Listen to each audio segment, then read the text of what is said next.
So, as we are now studying First Corinthians, I realized one thing about this the church, Corinthian church. We know that this church has got messed up with so many problems and issues and sins. और जैसे हम लोग पहले कुरिन्थियों का किताब का अभ्यास करेंगे, एक चीज जो मैं समझता हूँ कि ये कलीसिया, कुरिन्थियों कलीसिया जिसे अपोस्तल पौल पत्र लिख रहा है, उनके कलीसिया में सचमुच कई समस्या थी, कई गड़बड़ी थी, कई अलग अलग प्रकार की चीजें थी जो शरीर में हो रहा था. This is just a normal Christian struggle which every believers in flesh we will encounter in our life, in our Christian life, the problem of the flesh.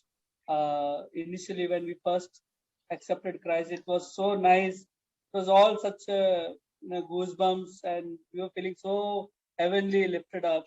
But when the practical life came up, we began to see how our flesh was interrupting the true walk of our life. This so happened with Corinthian church.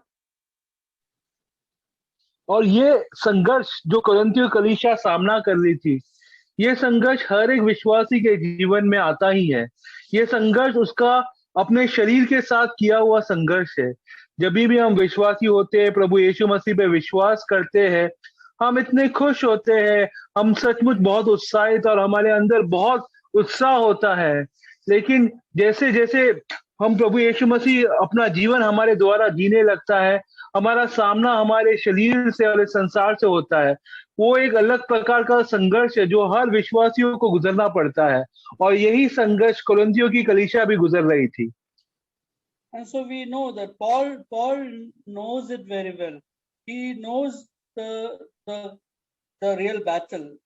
Well, he himself has had issues. We know how in Romans 7 he cries out, "Who will save me from this wretched flesh?" He knows all the basic law of this flesh, how cunningly it works, and puts us in subjection to sin.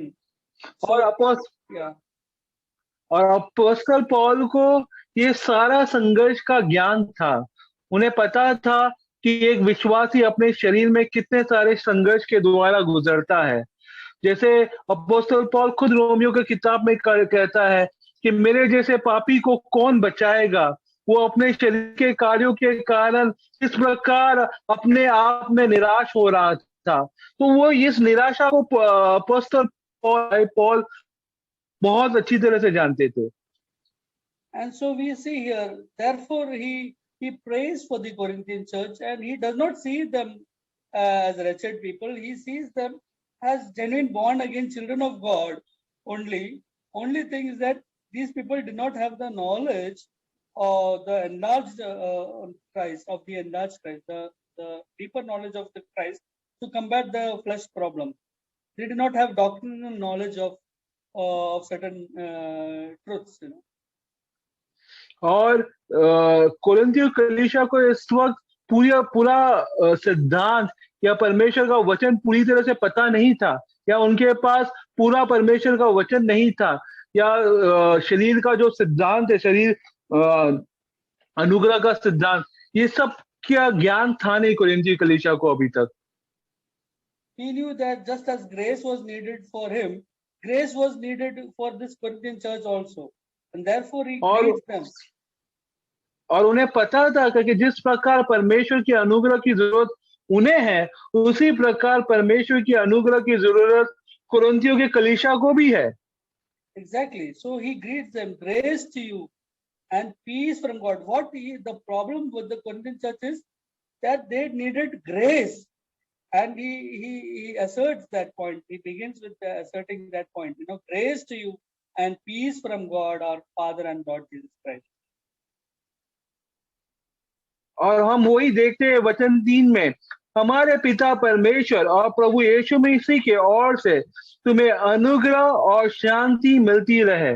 बस वो समझता था ये बात को कि कलीसिया को सबसे ज्यादा अनुग्रह और शांति की जरूरत है।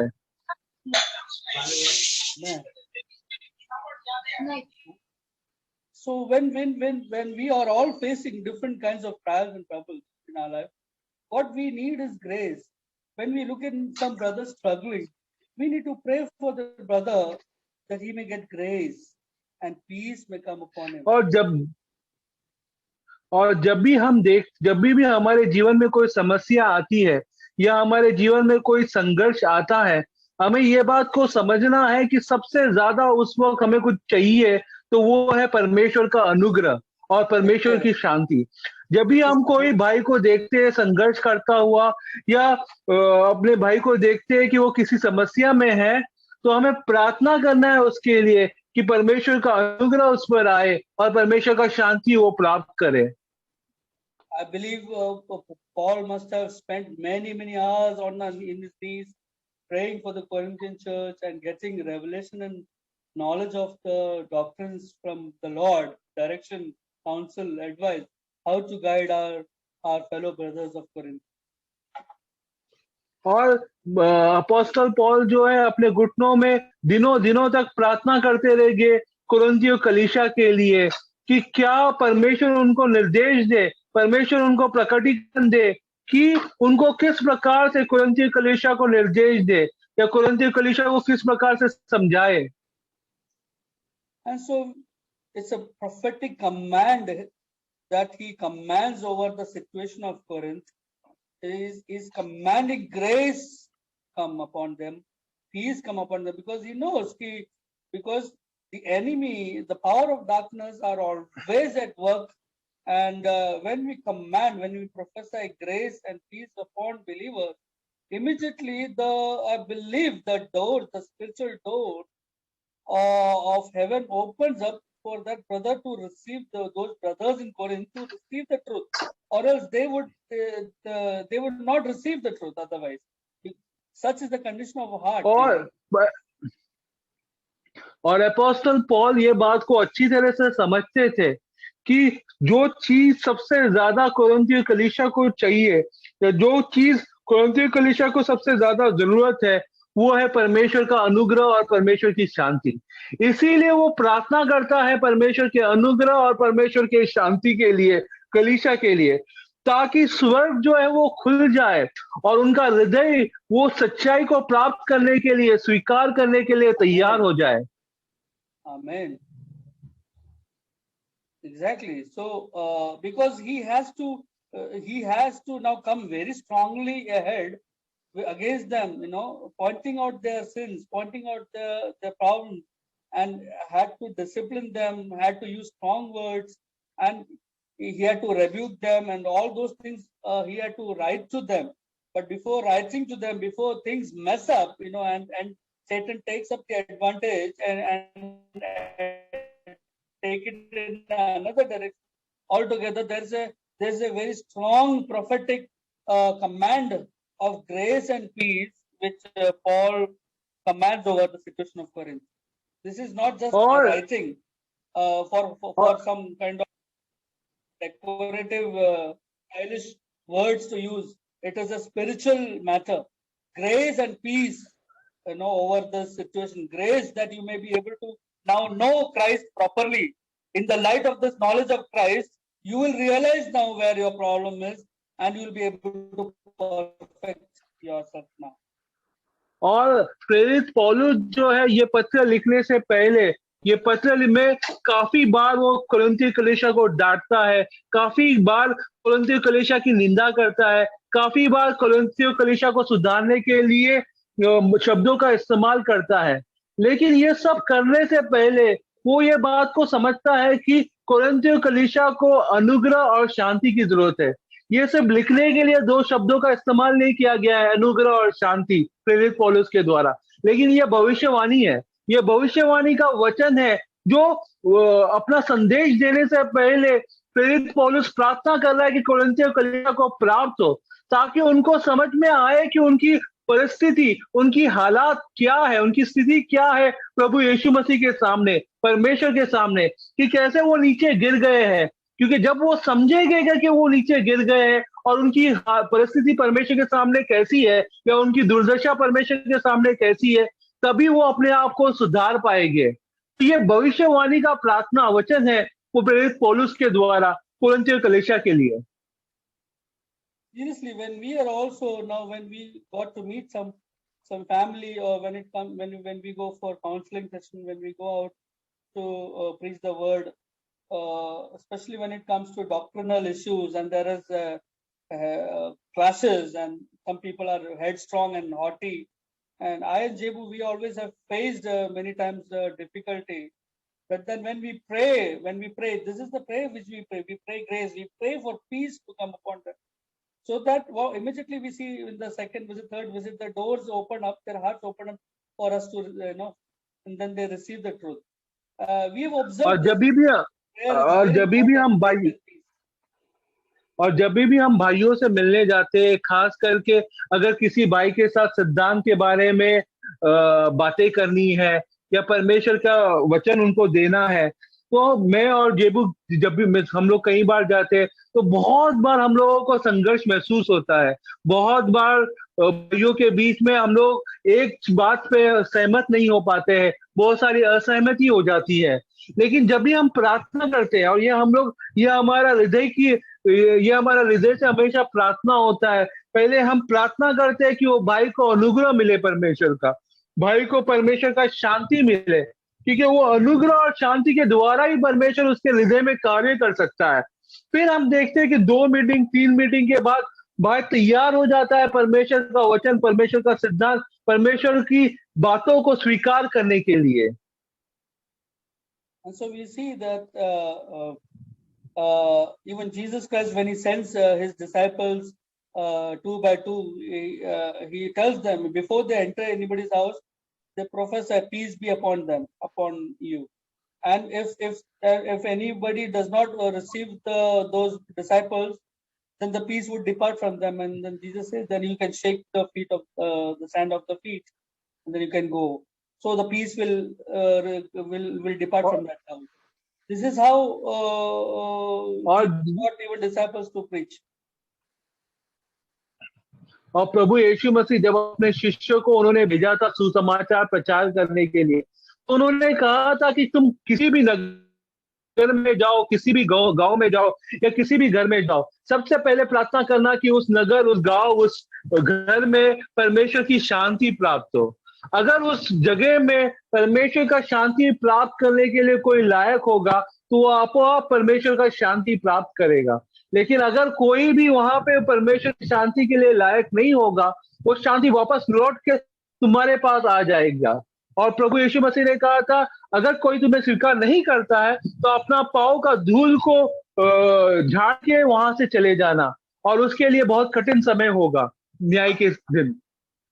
And so we see now in First Corinthians, in the Corinthian church, we see there are so many problems which Paul addresses, and this is the church, this is the letter in which maximum number of doctrines, church doctrines, are also we can see, for various number of problems, the various doctrines of how the church, for a proper sound church, what doctrine is required. Has been also established. और यहाँ पे हम देखते हैं, ये पत्र में हम देखते हैं प्रेरित पौलुस ने जो कुरिन्थियों कलीसिया के समस्याओं के बारे में वर्णन किया है, कुरिन्थियों कलीसिया के समस्याओं के बारे में बातें की है। यहाँ पे हम देखते हैं कि सबसे ज्यादा समस्या ये कलीसिया में थी। हम लोग देखते हैं कि प्रेरित पौलुस ने सबसे ज्यादा सिद्धांत उस समस्या को किस तरह से हल करना है, और परमेश्वर के कलीसिया का सिद्धांत सबसे ज्यादा हमें कुरिन्थियों के कलीसिया में ही, इस कुरिन्थियों के पत्र में ही मिलता है, क्योंकि यहाँ पे इतनी सारी कमियां थी, यहाँ पे इतनी गलतियां थी, इसीलिए इतना सारा शिक्षण प्रेरित पौलुस को देना पड़ा कुरिन्थियों कलीसिया के लिए। इसके लिए सबसे ज्यादा कलीसिया का सिद्धांत हमें यही पत्र से प्राप्त होता है।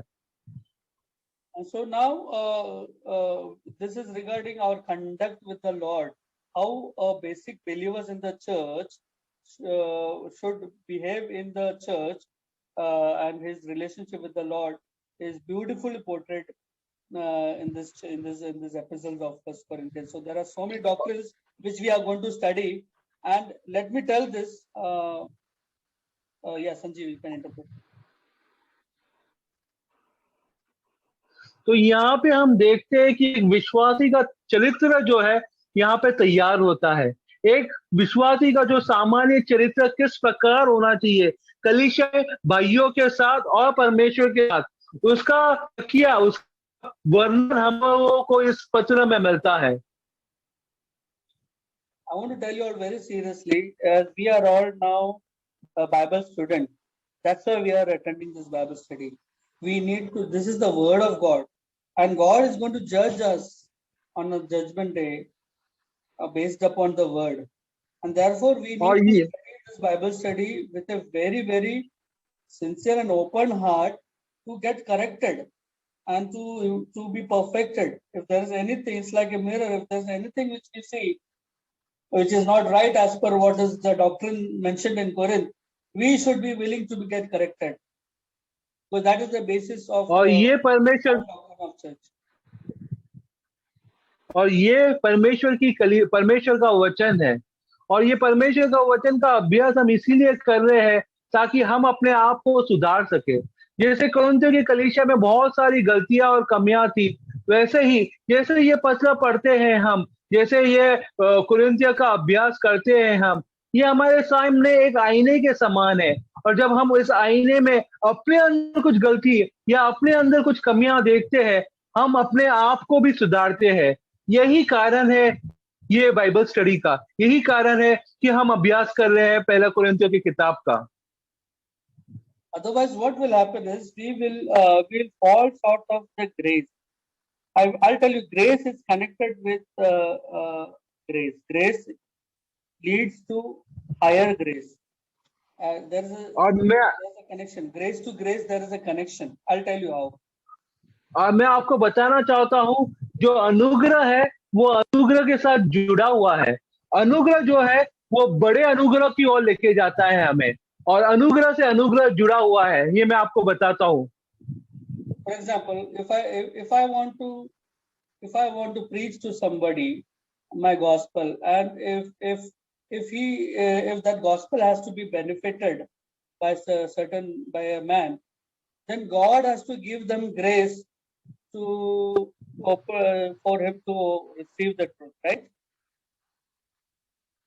और अगर मैं किसी भाई को सुसमाचार प्रचार करता हूँ, किसी भाई को सुसमाचार देता हूँ, सबसे पहले परमेश्वर का अनुग्रह वो भाई को स्पर्श करना चाहिए। परमेश्वर का अनुग्रह वो भाई या वो बहन के जीवन में आना चाहिए, तभी वो परमेश्वर का सुसमाचार को स्वीकार कर पाएगा। Brothers and sisters, we are blessed people because God selected us that we can hear these words of grace. और हम सचमुच भाइयों और बहनों परमेश्वर के आशीष पाए हुए लोग हैं, क्योंकि यहाँ पे ये अनुग्रह का वचन हम सुन सकते हैं। We saw that when God decided to destroy the whole mankind on the earth, he said there was none who was good. Everybody's thoughts were evil. God decided to destroy man. He regretted why he made man, and he destroys all the living creatures. We see that in Genesis, right? और हम लोग उत्पत्ति की किताब में देखते हैं कि परमेश्वर निराश हो जाता है मनुष्य जाति को देख के। वो देखता है कि मनुष्य में कोई भी व्यक्ति नहीं है जो परमेश्वर का पीछा कर रहा है या जो परमेश्वर का हृदय को चाहता है। हर एक व्यक्ति भ्रष्ट हो गया है, हर एक व्यक्ति पाप कर रहा है। तो उसे देख के परमेश्वर निराश हो जाता है और पूरा मनुष्य जाति को नष्ट करना चाहता है। But then we see Noah found grace. Noah and God saved Noah. और फिर हम देखते हैं कि नोआ ने परमेश्वर का अनुग्रह पाया। Noah found grace means there was nothing great about Noah. It is not as if there was some credibility or worthiness in him that it made God to show favor to him and show grace to him while killing others. It is not like that. It is simply that God chose that after killing everyone, I'll have favor on one person and let that be Noah. This is how God decided. और नोहा ने परमेश्वर की नजर में अनुग्रह प्राप्त की या अनुग्रह पाया। इसमें नोहा का कोई हाथ नहीं, इसमें नोहा ने इसके लिए कोई बड़ा काम नहीं किया था। इसके लिए नोहा की कोई तारीफ करने की जरूरत नहीं, क्योंकि नोहा के ऊपर परमेश्वर ने अनुग्रह किया था। वो अनुग्रह के लायक नहीं था, लेकिन ये परमेश्वर का बड़प्पन था, परमेश्वर का उद्धारता था कि उसने नोहा के ऊपर अनुग्रह किया। It's like it's like, for example, the lottery company decides to decides to give one lottery ticket as a prize winner, and they are the ones who remove the lottery number and give that lottery to Noah. Take, Noah, take, this is for you. They, like, Noah does not have any play in that. The lottery company themselves decided that we will give you this much lottery. That's it. So और ये एक lottery की तरह है कि जैसे करोड़ों लोगों में एक जन की लॉटरी लग जाती है, करोड़ों।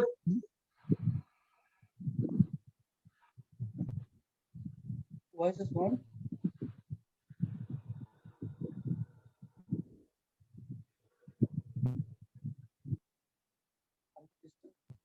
Is my voice audible? Now, yeah.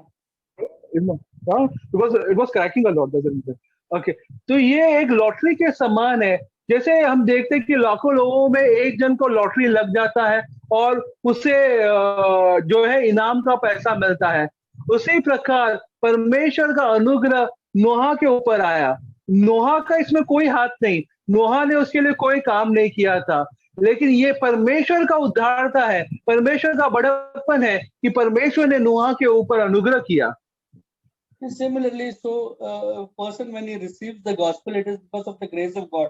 But when he opens his heart to receive the truth, he becomes blessed more. When he opens his heart to receive more and more truth, the more truth he receives, the more he is blessed, the more grace comes upon them. So grace leads to grace. Grace has that power to lead to a higher grace. और जैसे मनुष्य अपना हृदय को खोलता है और सच्चाई को प्राप्त करता है, उतना ज्यादा वो परमेश्वर का आशीष प्राप्त करता है। जितना ज्यादा वो सच्चाई को जानेगा, उतना ज्यादा अनुग्रह परमेश्वर का उसके ऊपर आएगा। तो ये इस प्रकार अनुग्रह जो है वो बड़े अनुग्रह की ओर लेके जाता है। अनुग्रह जो है वो अनुग्रह से जुड़ा हुआ है, अनुग्रह और अनुग्रह लेके आता है। If we close our heart, then what happens is, I will not have that much grace. अगर मैं अपना हृदय को बंद कर दूं, तो उतना ज्यादा अनुग्रह मुझे मिलेगा नहीं। So that much amount of victory life only I will live, because we know that the truth उतना ही shall set you free. That set you free. But if you don't allow the truth, then you don't have grace to become free. और उतना ही ज्यादा विजय आपको प्राप्त होगा। जैसे हम जानते हैं कि सत्य जो है वो हमें छुटकारा देता है। जितना ज्यादा हम सत्य को जानेंगे या जितना कम हमें सत्य मालूम होगा, उतना कम छुटकारा हमें मिलेगा, उतना कम अनुग्रह हमारे ऊपर आएगा। Are we allowed to ask questions in between, or should we wait till the end? I think in the end it would be better, because actually there's some reason why I'm taking this. I just wanted that to. I have not completed. Yeah, I just wanted to tell one thing, because can we really compare the grace of God to the lottery system? Sorry, grace of God? To the lottery system. That example I felt it is. I know that that example is not that great example, but what I was trying to hint at is, just as a person who received lottery is not because of his credibility. There's no credibility. He just received it, the money, because he had the lottery. The lottery prize is not on the basis of some credibility or worthiness. Same, I meant that Noah was not somebody special that God should show grace to him or favor to him. He was just a common man like her, and he just found it. For example, you want to gift your daughter some gift, okay, but you don't tell her, and you just place that gift near her pillow. In the morning when she gets up, she she finds that gift, right? But Yes. who gave to her? So same way, your daughter did not do anything to get that gift. She does not even deserve that gift, but you just give her. So she found that gift in the morning. Same way, Noah found grace. Noah found grace is not because Noah was somebody great. Noah found grace because God showed mercy to him and God showed grace to him. You getting my point? Yes, I got it. Okay. So, but then after that initial grace comes in, this we need to allow this grace to work in us to know our Lord more and more, who this grace giver is. तो जब एक बार अनुग्रह हमारे जीवन में आता है, हमें परमेश्वर को अपने जीवन में और ज्यादा कार्य करने देना है ताकि हम उसको और जाने, और जिसके द्वारा हमारे जीवन में और ज्यादा अनुग्रह आए। तो अनुग्रह से और अनुग्रह प्राप्त होता है। Yeah, because it is, how will grace come? By the knowledge of Christ Jesus. The more the knowledge of Christ, the Holy Spirit manifests as a revelation in our spirit comes, the more we get the grace. So grace leads तो to अनुग्रह आता है प्रभु यीशु मसीह परमेश्वर का वचन के द्वारा। जितना ज्यादा हम परमेश्वर के प्रभु यीशु मसीह का सच्चाई को जानते हैं, परमेश्वर के वचन की सच्चाई को जानते हैं, उतना ज्यादा अनुग्रह हमारे जीवन में आता है। अनुग्रह से और अनुग्रह आता है। In verse 4, see this. How does this grace come? Verse 4 and 5. I thank my God. वचन 4 और 5। Can we put 1 Corinthians chapter 1, verse 4 and 5? How did the grace came upon this Corinthian people? We need to know this. How God. और किस प्रकार यह अनुग्रह कुरिन्थियों की कलीसिया में आया, हमें ये बात को समझना होगा। For me, it will be very comedy if I put a word. This is the law of grace. और मैं कहना चाहूंगा, ये शब्द का इस्तेमाल करना चाहूंगा कि ये अनुग्रह का कानून है, ये अनुग्रह का नियम है। Both are opposite words. See what I'm saying. This is the law of the Spirit. How to acquire more and more grace in our life. और यही परमेश्वर के आत्मा का नियम है कि किस प्रकार हम हमारे जीवन में और ज्यादा अनुग्रह प्राप्त करेंगे। How did the grace came upon Corinth? Verse 4 and 5 is very clear, evident. I thank my God always concerning you. Yeah, brother, sorry. और कुरिन्थी की कलीसिया में अनुग्रह किस प्रकार आया, यह स्पष्ट रूप से लिखा हुआ है वचन 4 और वचन 5 में। I thank my God always concerning you for the grace of God which was given to you by Christ Jesus, that you were enriched in everything by him, in all utterance and all knowledge. So what happened was, the more grace came upon them, and they became enriched by the words of Christ, by the knowledge of Christ. मैं तुम्हारे विषय में अपने परमेश्वर का धन्यवाद सदा करता हूँ, इसलिए कि परमेश्वर का यह अनुग्रह तुम पर मसीह यीशु में हुआ, कि उसमें होकर तुम हर बात में अर्थात सारे वचन और सारे ज्ञान में धनी किए जाए। तो परमेश्वर का अनुग्रह मसीह यीशु मसीह में कुरिन्थियों कलीसिया को मिला, और जैसे अनुग्रह परमेश्वर का कुरिन्थियों कलीसिया को मिला, उतना ज्यादा वो लोग प्रभु यीशु मसीह के ज्ञान में और धनी होते गए और अमीर होते गए। And so what happened was, if you read 2 Peter chapter 1 verse 2, 2 Peter chapter 1 verse 2. अगर हम लोग दूसरा पत्र अध्याय 1 वचन 2 पढ़ेंगे, we come to know how grace and peace can be multiplied. और हम देखेंगे कि किस प्रकार अनुग्रह और शांति बहुगुणित होता है, बढ़ता है। परमेश्वर की ओर हमारे प्रभु यीशु की पहचान के द्वारा अनुग्रह और शांति तुम में बहुतायत से बढ़ती जाए। See that it is in the knowledge of God and of Jesus our Lord, grace and peace is increasing. So first 1.5 years प्रभु यीशु मसीह और परमेश्वर का पहचान, इसके द्वारा अनुग्रह और शांति बढ़ता है। And so first 1.5 years when Apostle Paul was in Corinth, every day they used to gather and meet around the apostle, and they would learn, and they would enjoy the various things of Jesus Christ as Apostle Paul taught them. So the more they were filled in the Spirit, they filled with the knowledge of, and grace was there in them, so that there was love and harmony in that church. और जब apostle Paul कुरिन्थियों की कलीसिया के साथ 18 महीने था, हर दिन वो लोग मिलते थे, हर दिन वो जमा होते थे। अपोस्टल पॉल उनके साथ परमेश्वर का वचन बांटा करता था और वो परमेश्वर का वचन का आनंद उठा रहे थे। और जैसे वो परमेश्वर का वचन का आनंद उठाते जा रहे थे, उतना ज्यादा अनुग्रह उस कलीसिया के ऊपर था, उतना ज्यादा शांति और एकता उस कलीसिया के ऊपर बना हुआ था। And so they were, we see the credibility of the church, it says that testimony of Christ was confirmed in them. और इसीलिए हम देखते हैं, 1:6. इसीलिए हम देखते हैं वचन 6 में, पहला कोरिन्थियों अध्याय 1 वचन 6 में हम देखते हैं प्रभु यीशु मसीह की गवाही जो है वो उन पे सिद्ध होती थी, या वो उन पे स्पष्ट होती थी, क्योंकि परमेश्वर ने सचमुच उस कलीसिया में कार्य किया था, पक्की निकली। Thank you. In this way, even if we read verse 7, there was lot of abundance of gift they were operating, in the Spirit. और वचन 7 में हम लोग देखते हैं कि वहां पे परमेश्वर का आत्मा का वरदान भी बहुत था।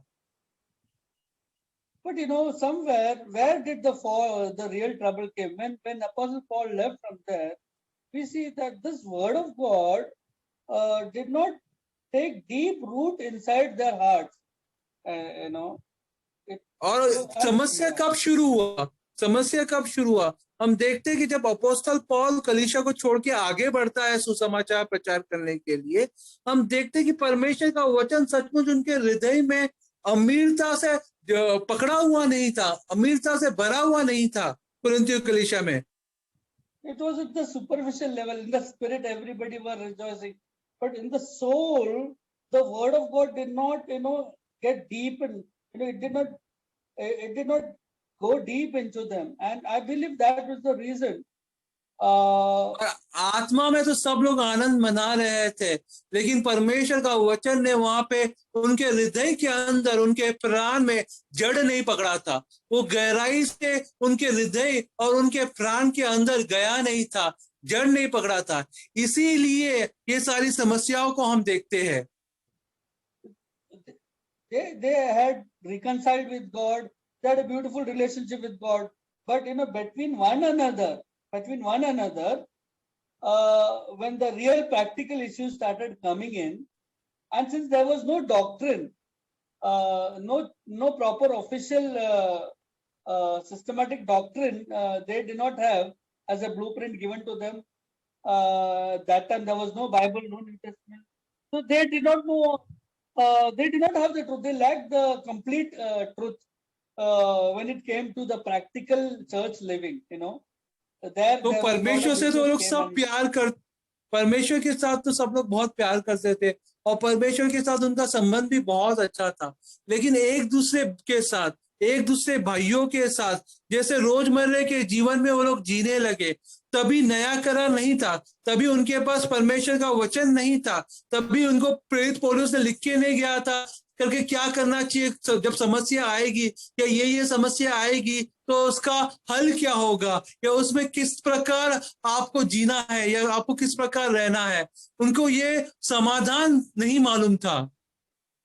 Praise Lord, today we have such a beautiful New Testament with us, and God has given us an outline. प्रभु की स्तुति हो कि आज हमारे पास नया करार है और इस नए करार के द्वारा परमेश्वर ने हम लोगों को कलीसिया को मार्गदर्शन दिया हुआ है, निर्देश दिया हुआ है हमारे रोजमर्रे के जीवन के लिए, हमारे समस्याओं के हल के लिए। When in this way, when different problems in the church comes, when different problems with brothers and sisters arise for a practical life, just read the book of Corinthian church and let the Lord, as we are doing Bible study, let the Lord give us grace as we begin to know more. Your audio is low. Jesh, audio is little low. Can you please your mic this closer to you? Okay. Is it better now? Yes, yes. Uh, Thank you. as we begin to study this First Corinthians, we will also learn how to keep our practical church life, how to keep relationship with our brothers and sisters in a proper way, and how we can conduct a proper systematic church life, according to the doctrine of Christ. The more we get to know the truth, the more we'll have grace to obey the truth. और जैसे हम ये कुरिन्थियों की पत्रों का अभ्यास कर रहे हैं, जैसे हम लोग कुरिन्थियों की कलीसिया के बारे में सीख रहे हैं, उतना ही ज्यादा हम अपने बारे में भी सीखेंगे। हमारे जीवन में जो समस्या आता है, हमारे रोजमर्रा के जीवन में समस्या जो आता है, हमें हमारे भाइयों के साथ किस प्रकार का संबंध रखना है, ये सारी बातें हम ये कुरिन्थियों के पत्र में, जैसे हम लोग बाइबल स्टडी कर रहे हैं, इसका अभ्यास कर रहे हैं, हम भी सीखेंगे और हमें भी लाभ होगा। As we are doing Bible study, may the Lord bring us all in oneness with the doctrine of Christ. If there's any, और जैसे हम बाइबल स्टडी कर रहे हैं, परमेश्वर हमें मसीह यीशु के सारे सिद्धांत में एक करे और हमें साथ में लेकर आए। So this particular epistle is full of so many doctrines in the practical church life living matters. और ये पत्र जो है इतने सारे सिद्धांतों से भरा हुआ है हमारे रोज के जीवन जीने के लिए। And we need to humble ourselves when each truth the Lord begins to unveil. We should be able to receive the truth gracefully. And when we receive the truth, we will get grace to obey the truth. When we agree, yes, your word is true, then immediately grace grips in and we are able to do that, what we were previously were not able to do.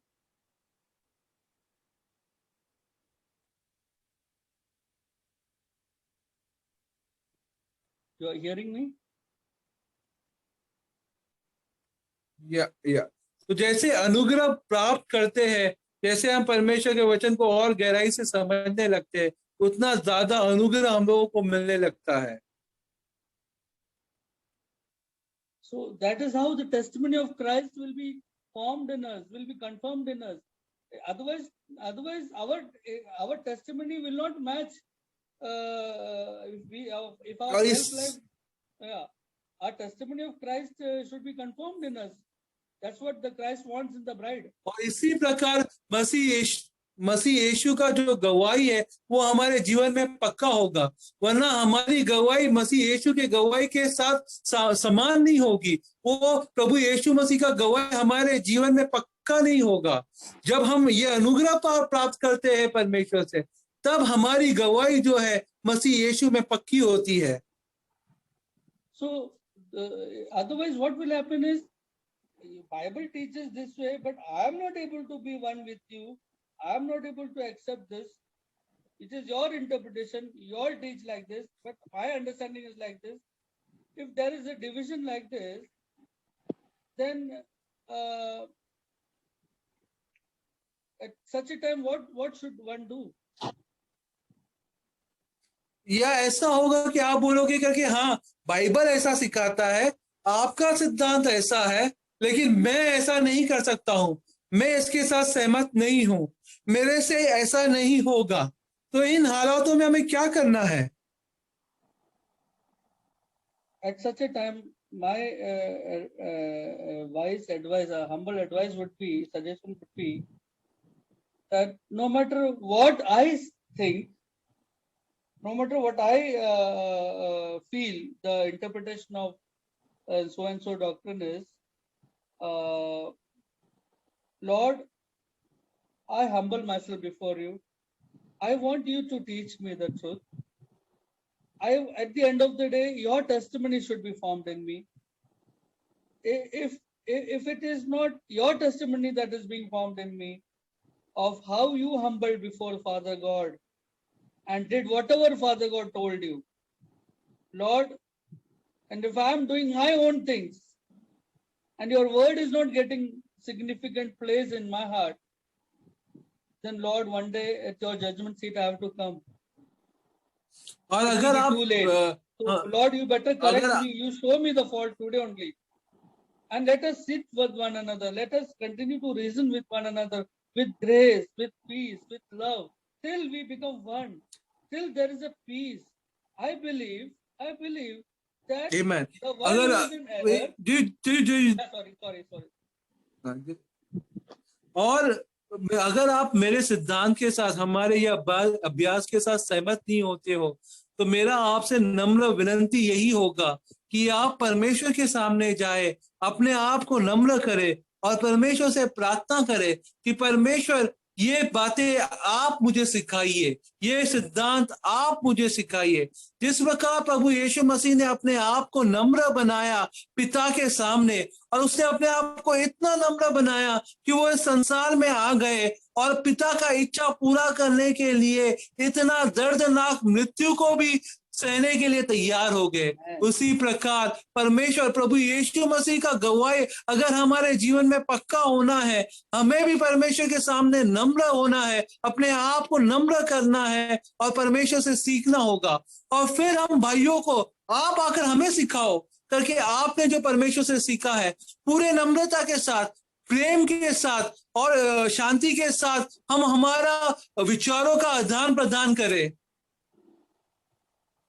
The beautiful test of whether which brother is saying the proper truth or not is the peace. The peace of God will be the sign which will attest in you. That you will be able to understand, you will be able to easily choose and understand wisely that no, this is my wrong error. What that brother said is exactly according to the word.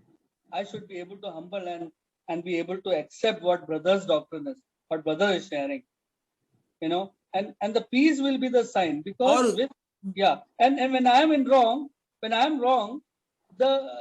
though I may not be able to accept it, there will be no peace inside. That will be a sign that actually, though I think I am right, but actually I am in wrong, because the peace not having will be the sign of God, from God, to show us that this time error is in you. मुझे कैसे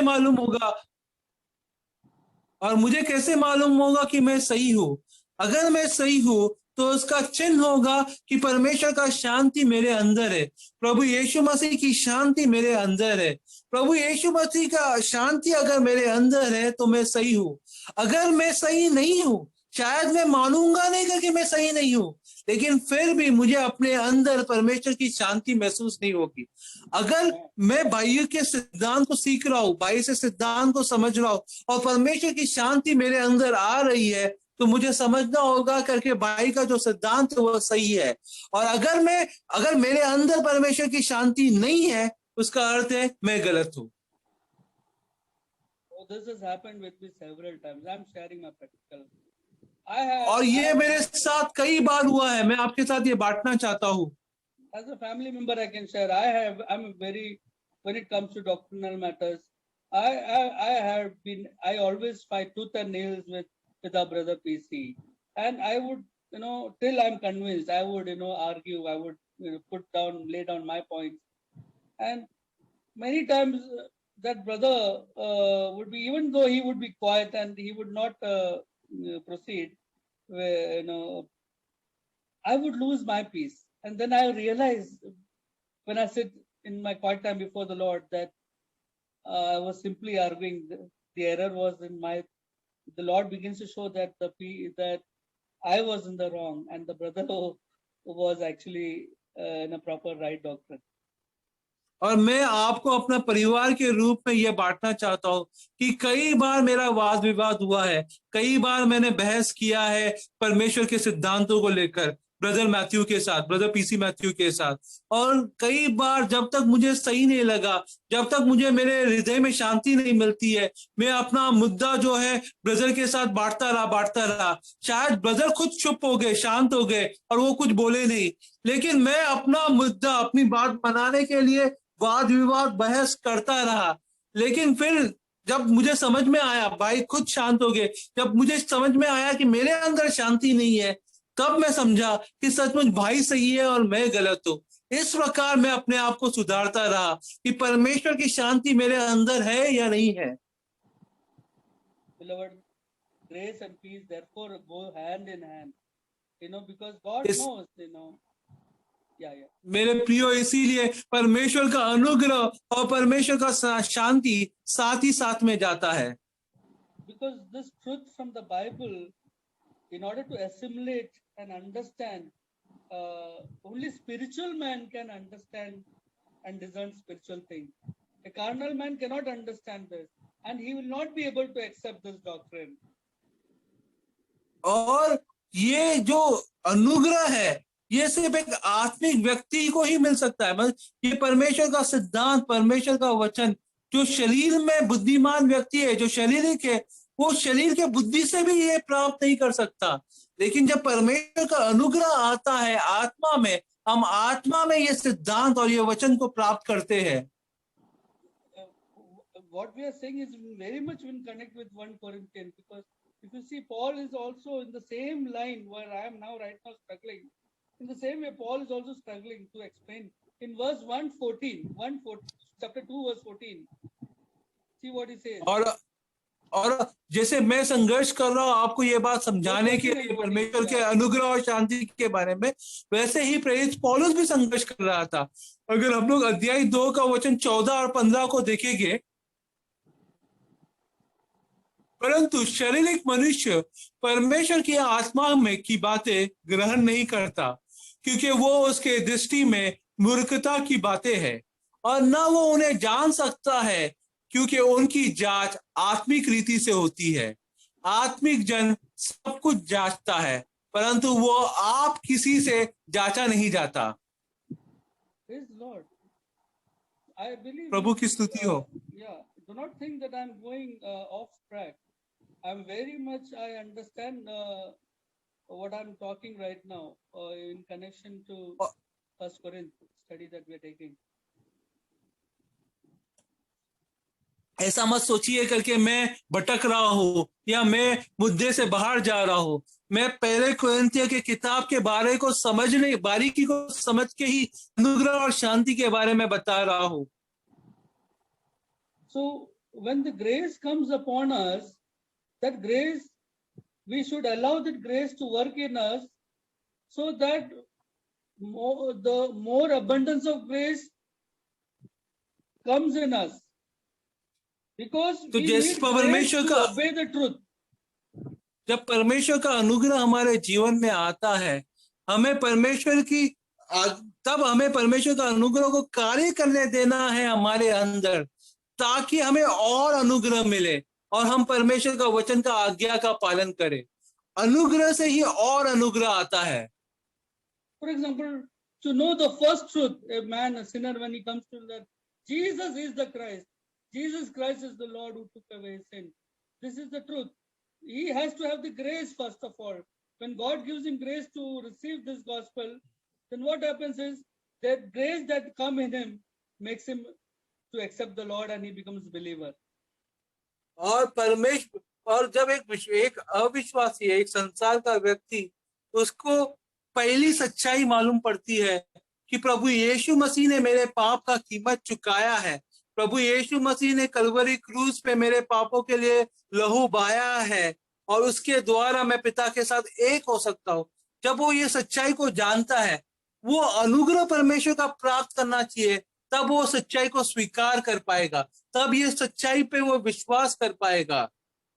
So when the gospel was preached, and if he denies that, he will lose salvation. I mean, he will lose that grace. अगर सुसमाचार प्रचार किया जाए और अगर वो सुसमाचार के सत्य को स्वीकार नहीं करेगा, तो वो अपना उद्धार को खो देगा। ये सब कुछ परमेश्वर के अनुग्रह के ऊपर निर्भर है कि परमेश्वर का अनुग्रह आपको प्राप्त हो, तब आप सच्चाई को परमेश्वर की स्वीकार कर पाएंगे। And so we see that we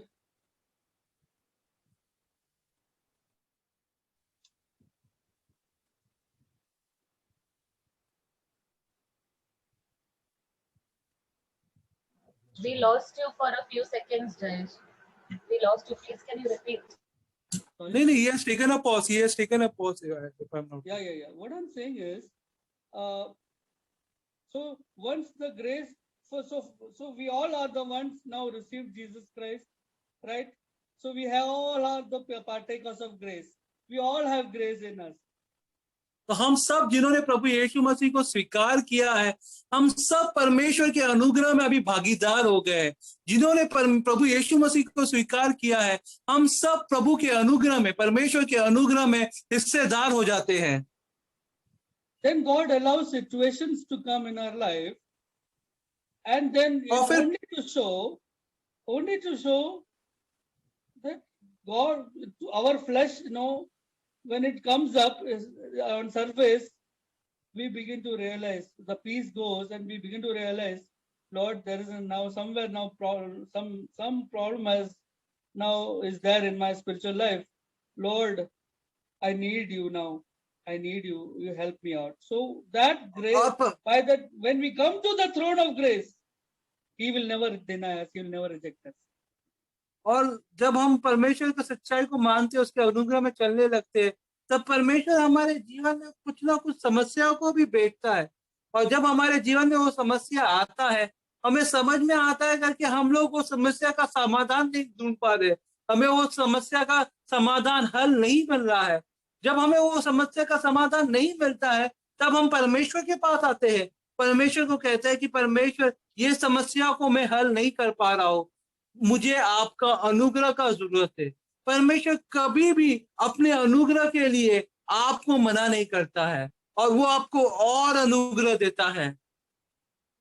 So with this grace, when you come to the Lord, and only so that the testimony of Christ be perfected in us, to be formed in us, God allows situation in our life so that He begins to shake and bring problems, and flesh comes out.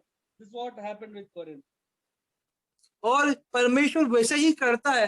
परमेश्वर प्रभु यीशु मसीह की गवाही हमारे जीवन में, हमारे अंदर पक्की होने के लिए परमेश्वर अलग अलग समस्याओं को लेकर आता है, अलग अलग, ताकि हमारा शरीर का कार्य जो है वो बाहर आए, ताकि हमारी जो कमजोरियां हैं, हमारी जो गलतियां हैं, वो उभर कर बाहर आए, ताकि हम पहचाने हमारी गलतियों को और हमारे कमजोरियों को, और परमेश्वर का अनुग्रह मांगे उसके लिए। Not that we are perfected now. There's only one perfect man in this whole world, Jesus Christ. We are far. और ऐसा नहीं है कि अभी हम सिद्ध हो गए हैं या परिपूर्ण हो गए हैं। सिद्ध और परिपूर्ण तो सिर्फ प्रभु यीशु मसीह है, और हम सब सीख रहे हैं। All we can do is pursue, Lord Jesus Christ, let your testimony be formed in me. So that for that purpose, I need to know you more and more. The more we know you, the more I realize what I am. The more what I realize what I am in the light of you, the more I am able to come to the throne of grace in repentance, in humility, in brokenness, with the hope that God और जितना ज्यादा मैं परमेश्वर को जानता हूँ, जितना ज्यादा मुझे परमेश्वर की ज्योति मिलती है, उतना ज्यादा मैं समझ पाता हूँ कि मैं कितना नालायक हूँ या मैं किसी काम का नहीं। उतना ज्यादा मुझे अपनी कमजोरियां, अपनी कमियां दिखाई देने लगती है। जितना ज्यादा मुझे अपनी कमजोरियां, अपनी कमियां दिखने लगती है, उतना ज्यादा मैं परमेश्वर के अनुग्रह के सिंहासन के सामने जाता हूँ और परमेश्वर से उसका अनुग्रह, उसका दया का भीख मांगता हूँ कि प्रभु आप मुझे अनुग्रह दीजिए ताकि मैं अपने आप को सुधार सकूं। जितना ज्यादा परमेश्वर का अनुग्रह आता है मेरे जीवन में, उतना ज्यादा मैं अपने आप को सुधार पाता हूँ, और उतना ज्यादा मैं ये चलता रहता है। परमेश्वर का अनुग्रह और लेके आता है। Praise the Lord, praise the Lord. I can share more. प्रभु की स्तुति हो। But I want other brothers also. Go ahead. और मैं और भी कह सकता हूँ, लेकिन मैं चाहता हूँ कि और भाई भी अपनी बातें बांटे। Yeah, Basti, sorry, I did not allow you to. You have some more questions you can ask now.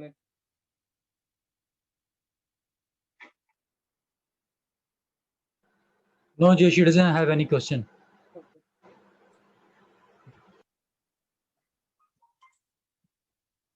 Praise the Lord, saints. Yeah. Even actually, I was also going through the same verses from 4 to 9. और प्रभु की स्तुति हो। और 4 से 9 तक पहला कुरिन्थियों की किताब में मैं भी यही वचन को पढ़ रहा था। Paul in the New Testament, he has written 13 letters. और हम लोग देखते हैं कि नए करार में प्रेरित पौलुस ने 13 पत्र लिखे हैं। This is excluding Hebrews. Hebrews is not included in this. और ये 13 पत्र में हम लोग हिब्रानियों का किताब को नहीं गिनते हैं, Because we don't know, we are just assuming that it is Paul who has written. We don't know who has written. क्योंकि हमें सिर्फ लगता है कि पौलुस ने हिब्रानियों का किताब भी लिखा है। हमें पता नहीं सही रूप से कि किसने हिब्रानियों का किताब लिखा है। So while I was reading verse 3 of First और Corinthians, जैसे मैं वचन 3 को पढ़ रहा था, पहले कुरिन्थियों का अध्याय 1 वचन 3, this verse is been written 13 times in the New Testament. नए करार में ये वचन जो है 13 बार लिखा गया है।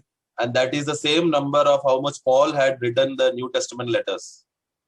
और उतना ही 13 पत्र प्रेरित पौलुस ने नए करार में लिखा है। So if you start from Romans till the book of Philemon, in all the 13 letters, this scripture is common. तो रोमियो से लेके फिलमोन के किताब तक सारे पत्र में परमेश्वर का अनुग्रह और शांति का ये वचन जो है वो सब में आप प्राप्त करोगे, सब में आपको मिलेगा। Yeah, so 13, that means 13 times this word is scripture has been written. तो 13 बार ये वचन लिखा गया है। So that means this is a pattern that Paul is using whenever he writes the letter. तो ये एक तरीका है प्रेरित पौलुस का, जब भी वो पत्र लिखता है ये वचन वो लिखता ही है। And we know that when God used Paul, his ministry was altogether a different ministry. और हमें पता है कि प्रेरित पौलुस का जब परमेश्वर ने इस्तेमाल किया, प्रेरित पौलुस का जो सेविकाई थी वो अलग प्रकार की सेविकाई थी। And this is the same thing what Paul is telling to Timothy. When you are reading the scripture, this scripture, it is used for, we say it's profitable for doctrine, reproof, correction and instruction in righteousness. और यही बात प्रेरित पौलुस ने तिमोथी को लिखा था। हर एक पवित्र शास्त्र परमेश्वर की प्रेरणा से रचा गया है और उपदेश और समझाने और सुधारने और धर्म की शिक्षा के लिए लाभदायक है। And all the 13 letters when Paul used to write, most of the time it was used for reproof and correction. और ये 13 पत्र जो प्रेरित पौलुस ने लिखा हुआ है, ये 13 पत्र सबसे ज्यादा बार इस्तेमाल किया गया है समझाने के लिए और सुधारने के लिए। Yeah, and it was profitable also, and we would get lot of instruction about righteousness. But at the same time, like as Jess brother said, that it is like a mirror, so that we could correct ourselves while we are reading the scriptures. तो ये हमारे लिए लाभदायक भी है, ये हमारे लिए उपदेश भी है। जैसे भाई जयेश ने कहा कि ये हमारे लिए एक आईने के समान है कि हम अपने आप को उसमें देखें, अपने आप को सुधारें। But whenever he wanted to correct the saints, he would write. He used to begin the letter by telling that grace be upon you and there be peace from God our Father and Lord Jesus Christ. लेकिन जब भी प्रेरित पौलुस को अपने लोगों को, अपना कलीसिया को सुधारना होता था या डांटना होता था, तो वो हमेशा शुरू करता था कि परमेश्वर का अनुग्रह और प्रभु की शांति आप पर बनी रहे। And I believe that whenever the letters, when the brothers would read, when they read this verse 3, immediately they would brace themselves because they know that Paul is now going to be serious now. और जब भी मेरे कलीसिया ये पत्र, जो भी कलीसिया पत्र को पढ़ता था और ये वचन जब भी उनको मिलता था कि परमेश्वर का अनुग्रह और शांति आप में बनी रहे, वो समझ जाते थे कि प्रेरित पौलुस जो है अभी कुछ गंभीर बातों को या गंभीर चीजों को सिखाने वाला है या सुधारने वाला है। Because he knows the understanding of what the brothers are going through, and he himself knows that in which position he is standing. और उसे क्योंकि प्रेरित पौलुस को अच्छी तरह से मालूम है कि जो कलीसिया है, जो भाइये हैं, वो कौन सी समस्या या कौन सी परिस्थिति से गुजर रहे हैं, और उसे वो भी पता है कि वो किस परिस्थिति में कहाँ खड़ा है। Yeah, so Paul is in one position and the churches they are in another position. तो प्रेरित पौलुस जो है वो एक स्थान में खड़ा है और जो कलीसिया है वो दूसरे स्थान में खड़ी है। And Paul's desire is that when he is speaking to them, he wants them all to come to the same position in which Paul is standing. और प्रेरित पौलुस जैसे ये पत्र लिख रहा है, जैसे ये सुधारने के वचन कह रहा है, वो चाहता है कि कलीसिया जो दूसरे स्थान में है वो भी प्रेरित पौलुस के स्थान में पहुंचे। इसके लिए वो अनुग्रह और शांति का वचन कहता है। Because Paul knows that when we read in Romans chapter 2 verse 16, there Paul says that the Lord is going to judge according to my gospel. और रोमियो का अध्याय 2:16 में हम पढ़ते हैं, परमेश्वर का सुसमाचार के अनुसार यीशु मसीह के द्वारा, परमेश्वर मेरे सुसमाचार के अनुसार, परमेश्वर मेरे सुसमाचार के अनुसार यीशु मसीह के द्वारा। Yeah. So Paul is telling that God, Jesus Christ is going to judge the church, but it will be according to my gospel. तो प्रभु यहाँ पे पौलुस कह रहा है कि प्रभु यीशु मसीह कलीसिया का जो है न्याय करेगा, लेकिन न्याय मेरे सुसमाचार के अनुसार करेगा। So because Paul's desire was that he wants to elevate all the saints to that level where Paul has reached. क्योंकि प्रेरित पौलुस का सबसे बड़ा बोझ यही था कि सारे संत, सारे विश्वासी वो स्थान में पहुंचे जिस स्थान में प्रेरित पौलुस था। So and again if we read in Philippians chapter 1, और फिर हम लोग फिलिपियों का अध्याय 1 में पढ़ेंगे verse 23, वचन 23। verse 23 he is telling that I am hard pressed right now. और वचन 23 में हम देखते हैं, क्योंकि मैं दोनों के भी- बीच हाँ, अगर मैं लटका हूँ, जी तो चाहता है कि कूच करके मसीह के पास जा रहो, क्योंकि यह बहुत ही अच्छा है। so Paul is telling that I am beaten with two things, that there are two desires within me. One is that I have to depart and go to the Lord, or to be with you. और यहाँ पे प्रेरित पौलुस कह रहा है कि दो इच्छा है जो मेरे अंदर है, और यही दो इच्छाओं के बीच में मैं लटका हूँ। और ये दो इच्छा क्या है? दो इच्छा में पहली इच्छा है कि मैं परमेश्वर के पास चला जाऊं, मैं परमेश्वर के पास चला जाऊं, और दूसरा है कि मैं तुम्हारे बीच में तुम लोगों के साथ रहूं। यही दोनों इच्छाओं के बीच में मैं लटका हूँ। Why? Because Paul, he has attained so much knowledge. He has got so much of grace and knowledge about Jesus Christ that he has reached in such a level that he knows that for now he doesn't need to live in earth anymore. He has to leave this physical realm. He has to go and enter the spiritual realm because he wants to meet the Lord that much. That much of maturity he has reached. क्योंकि प्रेरित पौलुस इतना, परमेश्वर ने उसने इतना प्रकाश दिया है, परमेश्वर ने उन्हें इतना ज्ञान दिया है कि अभी उनको लगता है कि अभी और कुछ सीखने के लिए कुछ बाकी ही नहीं है उनके पास। तो वो सिर्फ और सिर्फ एक ही इच्छा रखते हैं कि अभी मुझे संसार में, दुनिया में कोई भी मोल नहीं, कोई भी कीमत नहीं, मैं सिर्फ परमेश्वर के साथ, परमेश्वर में एक हो जाना चाहता हूँ, परमेश्वर के पास लौट जाना चाहता हूँ। Somehow, some way, I should leave this earth and I go to let me enter the heavens. That was his desire. और उसका इच्छा यही था कि वह संसार छोड़कर किसी प्रकार मैं स्वर्ग में प्रवेश करूं। But he knows that there is some time that he has got while for living on the earth. लेकिन वो जानता है कि उसे थोड़ा समय परमेश्वर ने दिया है इस संसार में जीने के लिए। So how much time that he has in the flesh? Verse 24 he says that, let me be abide in the flesh so that I would be needful for you. वचन 24 में, परंतु शरीर में रहना तुम्हारे कारण और भी आवश्यक है। Yeah, तो because शरीर में जितना समय देता है परमेश्वर, उतना समय मैं रहूं ताकि तुम्हारी सेवा कर सकूं। so that how much time that I'm living, I want all the saints to come and be elevated to my level. Where I am, you should also come to that level. That was the desire of Paul. तो प्रेरित पौलुस का सिर्फ यही इच्छा था कि सारे संत, सारे विश्वासी लोग उस स्थान में पहुंचे जिस स्थान में प्रेरित पौलुस था, कि उनको भी इतना ही प्रकाश, इतना ही ज्योति मिले जितना प्रकाश और ज्योति प्रेरित पौलुस के पास था। So that is why, and a lot of saints from different churches would come and visit Paul, and they would share their burden, they would share their difficulties, they would share all the problems that is happening in the local churches so that Paul would know the condition of all the churches that was at that time. तो सारे संत, सारे विश्वासी अलग अलग जगह से, अलग अलग स्थान से प्रेरित पौलुस से मिलने के लिए आते थे और अपनी समस्या उनके साथ बांटते थे कि हमारे कलीसिया में, हमारे भाइयों में ये समस्या है। तो प्रेरित पौलुस को सारे समस्याओं के बारे में मालूम था।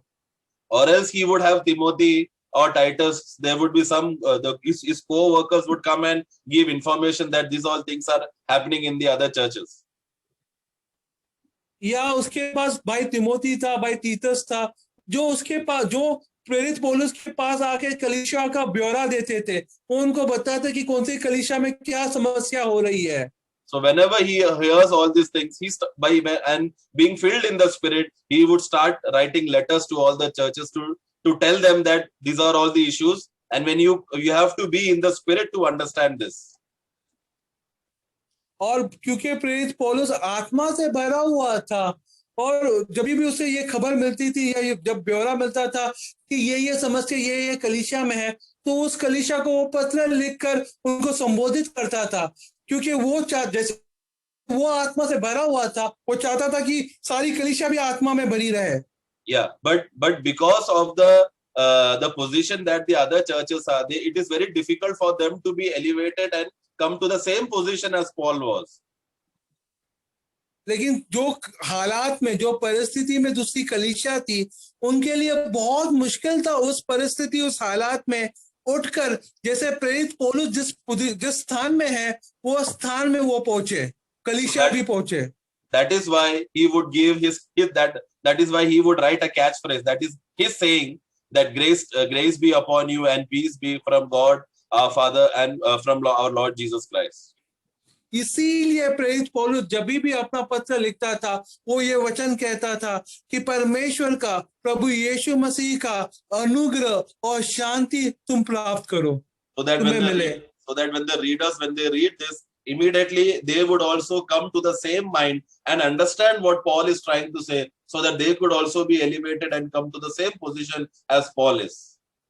ताकि जो मन प्रेरित पौलुस के पास था, वही मन वो पढ़ने वाले जो पत्र को पढ़ रहे हैं उनको भी वही मन मिले, ताकि प्रेरित पौलुस जिस स्थान में है उसी स्थान में वो कलीसिया भी पहुंच सके।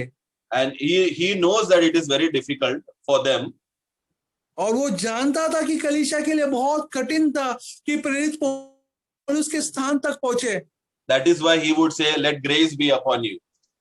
इसीलिए वो कहता था कि तुम्हारे ऊपर अनुग्रह बना रहे। So that because his desire, because he himself is standing because of the grace of God.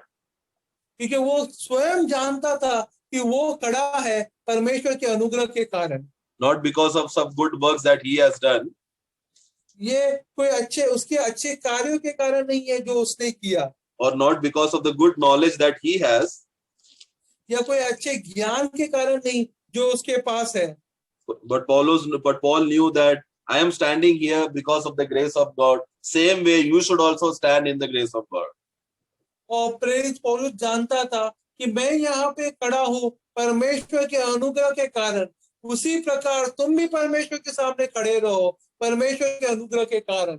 So similarly, while we are reading this verse 3, तो जैसे हम ये वचन 3 पहला कोरिन्थियों अध्याय 1 वचन 3 पढ़ रहे हैं, similarly let us also arm ourselves. तो हम भी अपने आप को तैयार करें। Let us also prepare ourselves, because as we are going to read the next verses, there will be many things for which we need correction and we need reproof. तो आयो हम भी अपने आप को तैयार करें, अपने याव को बांधे, क्योंकि जैसे आगे ये पत्रों को पढ़ेंगे, हमें भी हमारे व्यक्तिगत जीवन के लिए बहुत सारे सुधार मिलेंगे, बहुत सारे उपदेश मिलेंगे, ये आईना के समान बहुत सारा सत्य हमें भी मालूम पड़ेगा। तो हम उसे स्वीकार करने के लिए, उसे ग्रहण करने के लिए हम परमेश्वर का अनुग्रह को प्राप्त करें। Please do not think that we are here discussing about the failures of the church that is in Corinth. और ऐसा मत सोचिए कि हम यहाँ पे कोरिन्थियों कलीसिया की असफलता के बारे में बातें कर रहे हैं। no matter whatever topic we would have taken, हमने कोई भी विषय क्यों ना लिया हो, we should understand that this is a Bible study and Lord is trying to instruct us and correct us. That is why He has given us this topic.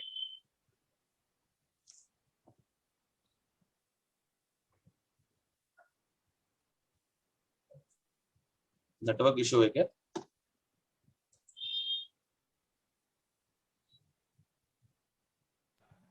I guess he disconnected.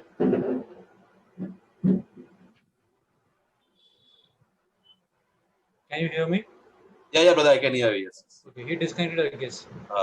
So मैं brother आप हिंदी में बोल देंगे थोड़ा, बस 5 minute और. ठीक है. So may the Lord help us to understand that. Yeah. Okay, brother. So परमेश्वर हमें शांति दे. क्या फिर? Yeah, so may the Lord help us and give us grace so that we should be equipped and be ready to hear and understand that whatever faults while we are going through and reading this book, if there is any fault that is found within ourselves, maybe we have sufficient grace to correct ourselves. तो जैसे हम ये पत्र को पढ़ रहे हैं, अगर हमारे अंदर कोई भी कमियां है, कोई भी गलती है, परमेश्वर हमें अनुग्रह और शांति दे ताकि हम अपने आप को सुधार सके. Yeah. So verse 4 to 8 maybe next time because time ज़्यादा हो गया. और वचन 4 से 8 हम लोग आगे देखेंगे क्योंकि आज का समय पहले ही ज्यादा हो चुका है. Praise the Lord. प्रभु की स्तुति हो. Praise the Lord. Any brothers would like to share for 5 minutes, 10 minutes? और कोई भाई कुछ बांटना चाहेगा 5 मिनट के लिए, 10 मिनट के लिए? 5 मिनट के लिए बात करना चाहता हूँ. हाँ ब्रदर बिंदास बोलो ना. चलेगा? हाँ बोलो.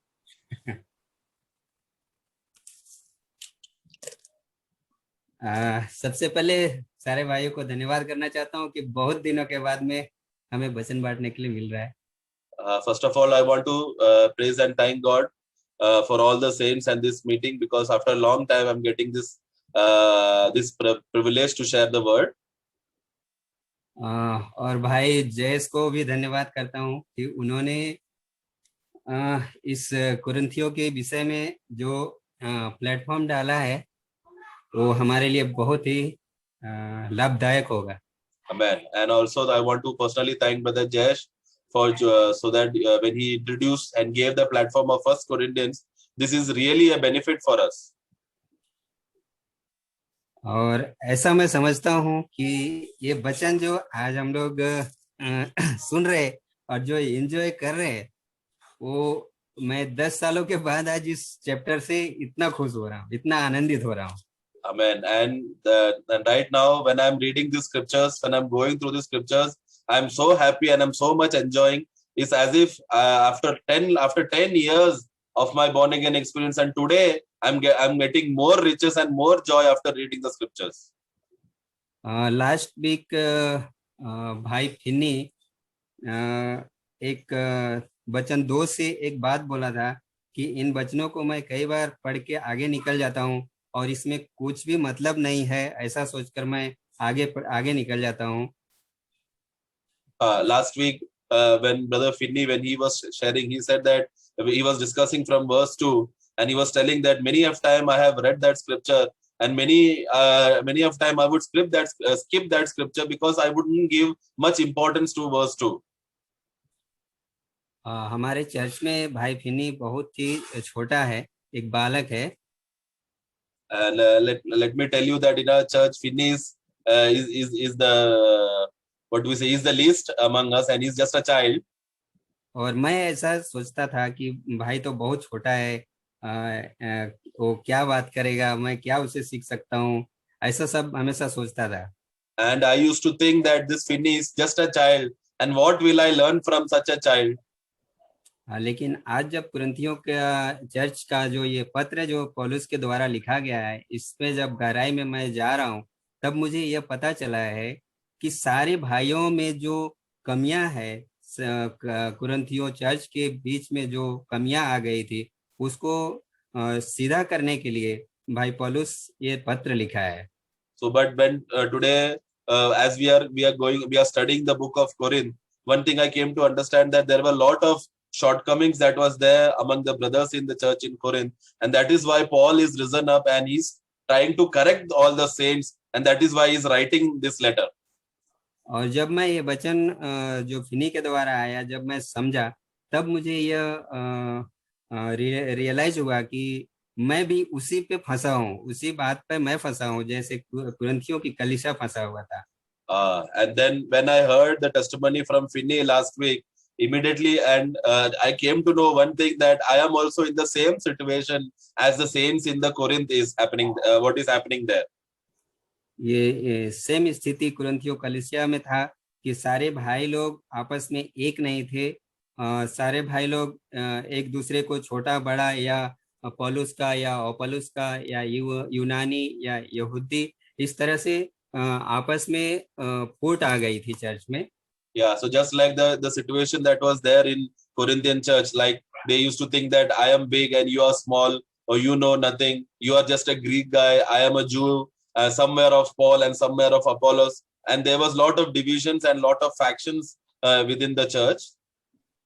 ये सेम कंडीशन हमारे अंदर था, जो मैं बहुत बार ऐसा समझता हूँ कि भाई जयेश बहुत अच्छा है या किसी में तो बदर बहुत अच्छा है और भाई फिनी छोटा है, ये बड़ा है. इस तरह की सोच हमारे अंदर बहुत कार्य कर रहा था. And the same issue was within me as well. I used to consider brother PC Matthew or brother Jayesh, they are so great brothers, and see Finney is such a small boy. So I used to also differentiate within the brothers. तो मैं समझता हूँ कि ये ठीक समय पर हमें ये वचन मिला है. Amen. So I believe that this is the right time that God has opened us the scriptures. मैं एक वचन लेना चाहूँगा, एक वचन पढ़ना चाहूँगा 1:10, कुरिन्थियों 1:10. Okay. 1 Corinthians chapter 1 verse 10. हे भाइयों, मैं तुमसे हमारे प्रभु यीशु मसीह के नाम से विनती करता हूँ कि तुम सब एक ही बात कहो और तुम में फूट न हो, परंतु एक ही मन और एक ही मत होकर मिले रहो. Amen. Amen. आमीन. Praise the Lord. इसमें आगे की जो फूट की बातें कही गई है, उससे पहले मैं एक बात ये बोलना चाहता हूँ, हे भाइयों. So while we are going through and understanding the divisions that is happening in the churches, but one thing that is stretched here is he's telling that I beseech you, brethren.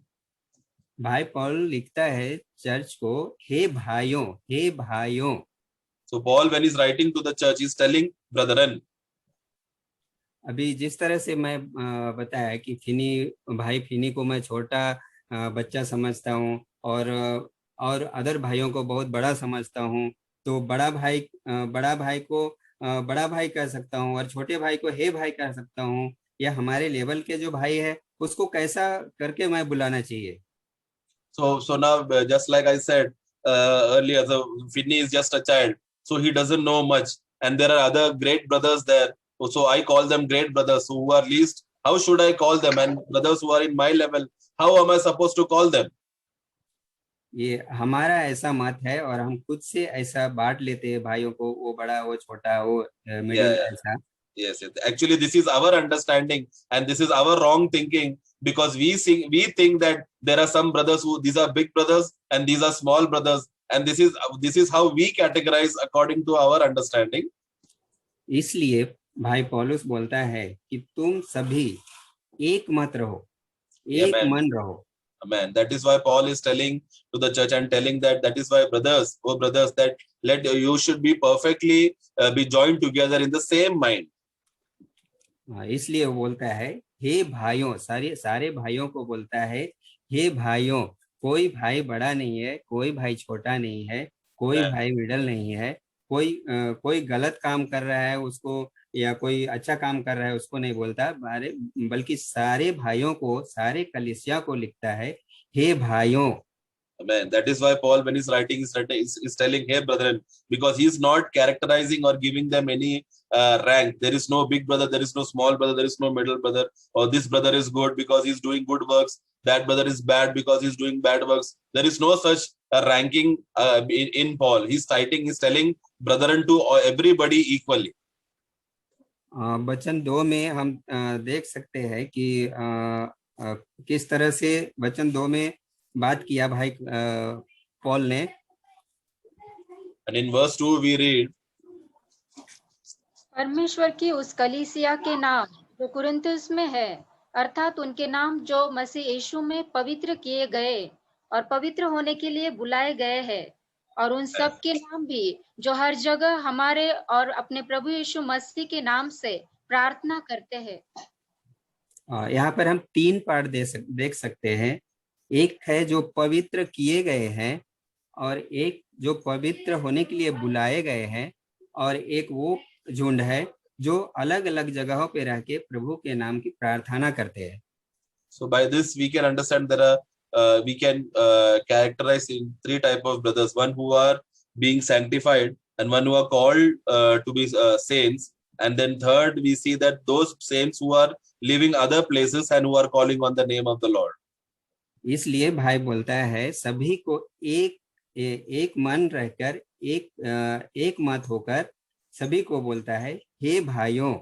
Amen. And to all this type of people he is telling that you should all be of one mind and all of one understanding, and that is why he's telling them, he's calling them all as brethren. इसलिए वचन 10 जो पढ़ा हमने, इससे ठीक related Philip 4 का 7 to 9 पढ़ेंगे। फिलिपियो 4 का 7 to 9। Philippians chapter 4 verse 7 to 9 पढ़े हिंदी में। तब परमेश्वर की शांति जो सारी समझ से परे है तुम्हारे हृदय और तुम्हारे विचारों को मसीह यीशु में सुरक्षित रखेगी। इसलिए हे भाइयों, जो बातें सत्य है, और जो बातें आदरणीय है, और जो बातें उचित है, और जो बातें पवित्र है, और जो बातें सुहावनी है, और जो बातें मनभावनी है, अर्थात जो भी सद्गुण और प्रशंसा की बातें हैं, उन पर ध्यान लगाया करो। जो बातें तुमने मुझसे सीखी और ग्रहण की और सुनी और मुझ में देखी, उन्हीं का पालन किया करो। तब परमेश्वर जो शांति का सोता है तुम्हारे साथ रहेगा।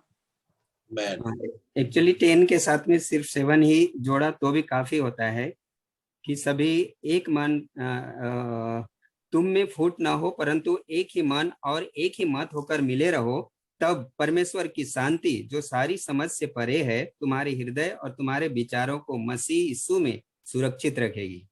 So while when we are reading 1 Corinthians chapter 1 verse 10, that I now beseech you, brother, and that you all be speaking of the same thing, and there be no division among you, that you should be perfectly joined together in the same mind. After that, you have to read verse 7 of Philippians chapter 4. When we are of one mind, then only the peace of God, which passeth all understanding, shall keep your heart and mind through Christ Jesus.